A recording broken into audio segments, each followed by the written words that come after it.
in this short chat that we have after Friday prayer, I want to mention something. A conversation, really, email conversation that has taken place between myself and a Qadiani. And I find it really surprising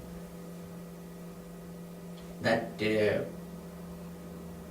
members of the Qadian Jamaat cannot see even the hair in their own eyes, and they can see a beam in everyone else's eyes. I wrote to this gentleman and I said, how do you regard those people who recite the kalima and believe that Hazrat Mirza Sahib was a Muslim but do not accept his claims?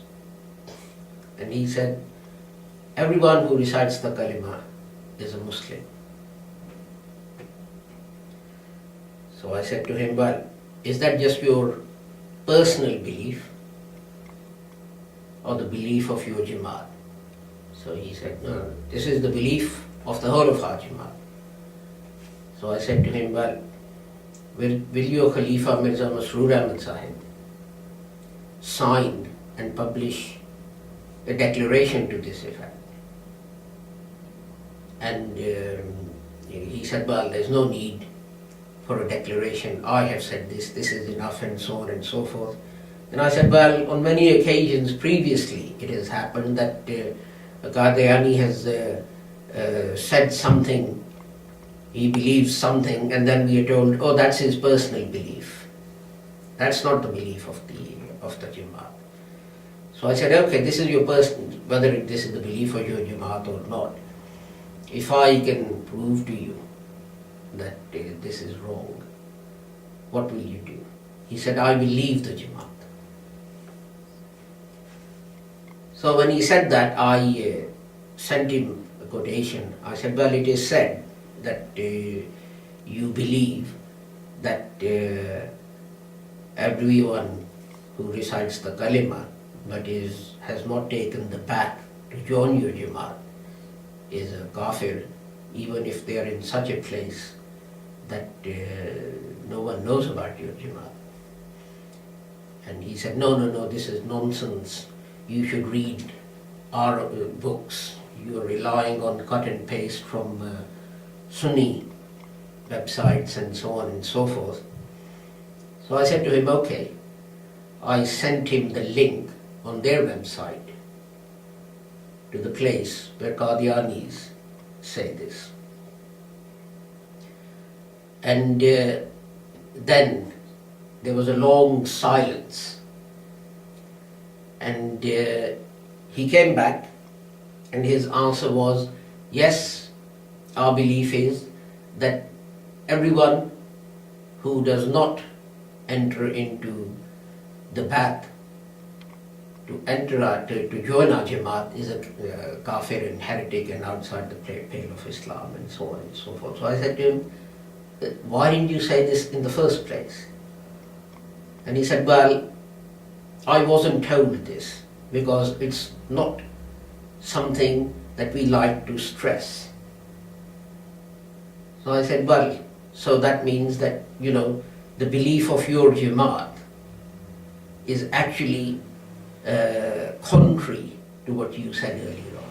And he said, no, well, it was my mistake, and the Holy Prophet said, when you hear the Messiah has come, you should trek across ice to go and take his bath and join him, and so on and so forth.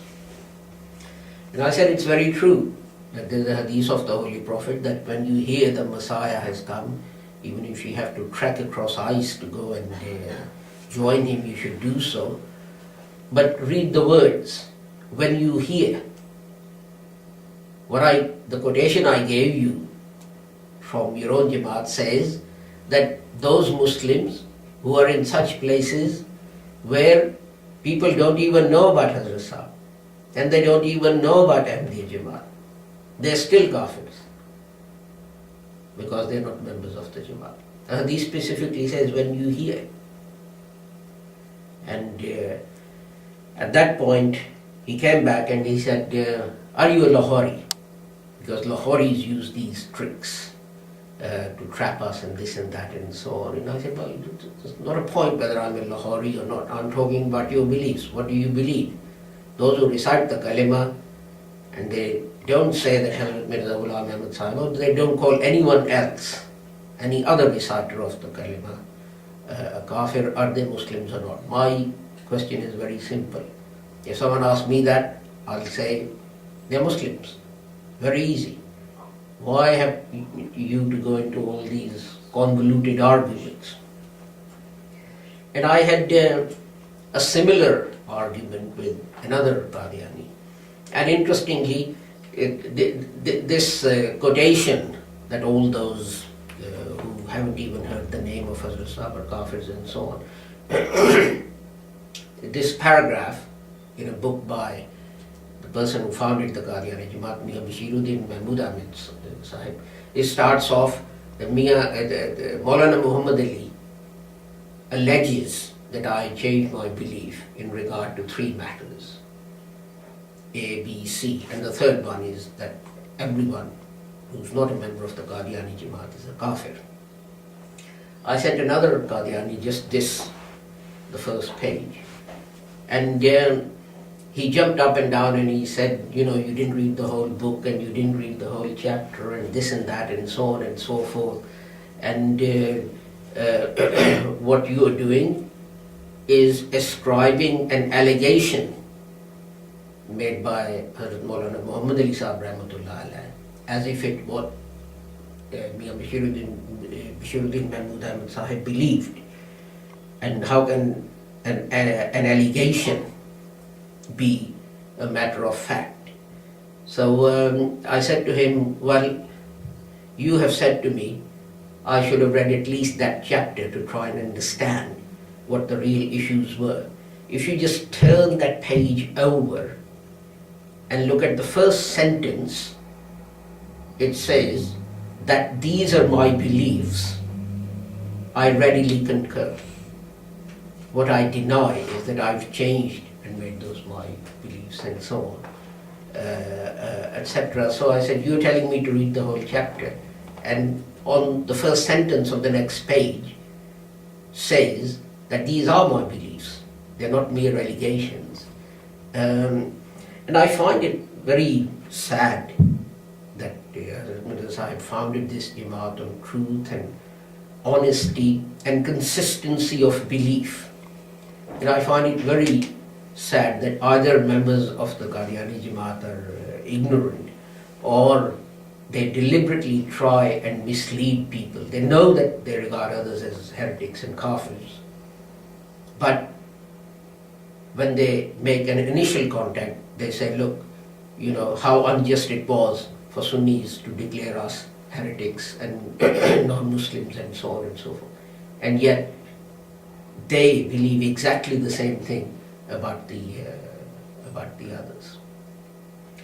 And this is not a good example to set to others.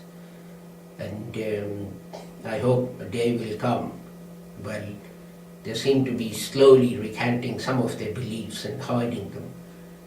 But a day will come when people will openly say that we are sorry, these things were wrong, and apologize. And perhaps when that day comes, they can come and join our Jamaat as its members.